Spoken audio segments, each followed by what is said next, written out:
Hello friends, welcome to my YouTube channel.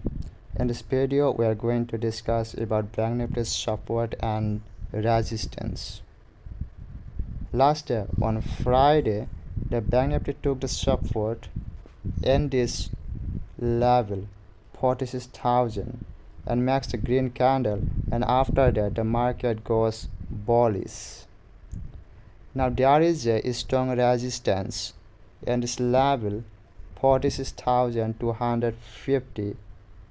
If the market opens gap up on Monday and cross the 46,250, then the market will go this way, go high and high.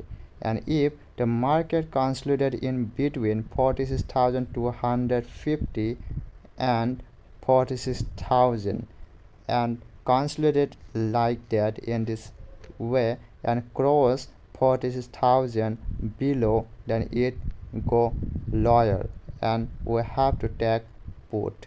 And if cross 46,250, then we have to take call. It will go bullish.